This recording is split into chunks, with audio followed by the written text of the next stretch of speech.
Line ఉండండి తర్వాత అందం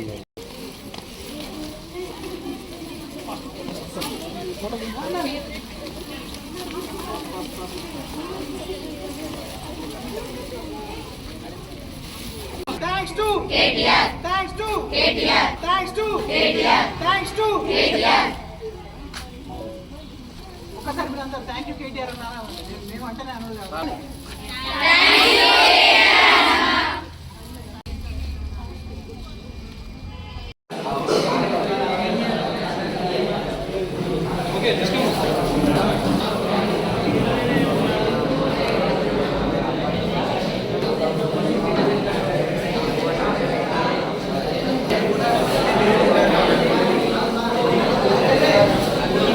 గౌరవనీయులు పెద్దలు మాజీ మంత్రివర్యులు సిరిసిల్ల శాసనసభ్యులు హాస్టల్లో ఉన్న పిల్లలందరికీ కూడా చలికాలం అన్న ఉద్దేశంతో వారు అడగపోయినా కానీ పిల్లలకు చలికి ఇబ్బందులు పడుతున్నారనే ఉద్దేశంతో రాజన్న సిరిసిల్ల జిల్లాలో హాస్టల్లో ఉండే విద్యార్థులకు అందరికీ కూడా దుప్పట్ల పంపిణీ కార్యక్రమాన్ని బీఆర్ఎస్ పార్టీ ఆధ్వర్యంలో గౌరవనీయులు పెద్దలు కేటీ రామారావు గారు వీళ్ళందరినీ పేరు పేరున గుర్తు చేస్తూ ప్రతి ఒక్కరికి ఇవ్వాల్సిందిగా మా పార్టీ కార్యకర్తలకు అందరికీ కూడా ఆదేశాలు ఇవ్వడం జరిగింది.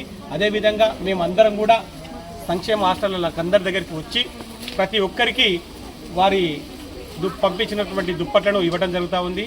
వీళ్ళు కూడా మంచి మనసుతో అన్న కేటీఆర్ గారు ఆయురాగ్యాలతో ఉండాలని చెప్పి థ్యాంక్స్ టు కేటీఆర్ అని చెప్పి చెప్పడం జరిగింది. ఈ పిల్లలను గుర్తించి పంపినందుకు మేము కార్యకర్తలము నాయకులం అందరం కూడా అన్నగారికి మరొకసారి ధన్యవాదాలు తెలియజేస్తూ జై కేటీ.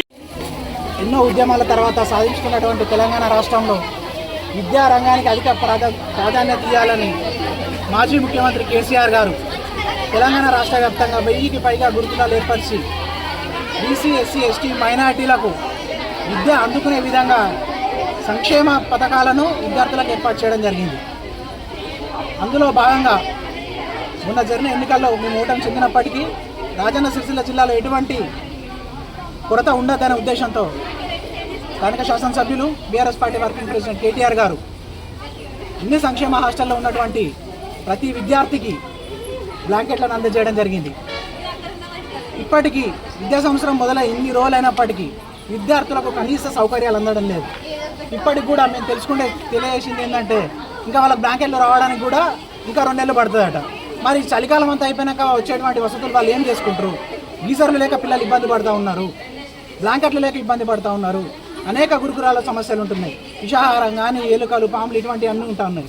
మేము ప్రభుత్వ యంత్రాంగాన్ని ఒకటే కోరుతున్నాం, 10 సంవత్సరాలు విద్యారంగానికి ఎటువంటి ప్రాముఖ్యత ఇచ్చి గౌరవ ముఖ్యమంత్రి కేసీఆర్ గారు అదేవిధంగా మంత్రివర్యులు కేటీఆర్ గారు విద్యారంగాన్ని ఎంతో ముందుకు తీసుకెళ్లిరో ఇప్పుడున్న ప్రభుత్వం కూడా విద్యార్థుల సంక్షేమాన్ని గుర్తించి వాళ్ళను ముందుకు తీసుకువెళ్లాల్సిందిగా మేము బీఆర్ఎస్ పక్షాన కోరుకుంటున్నాం.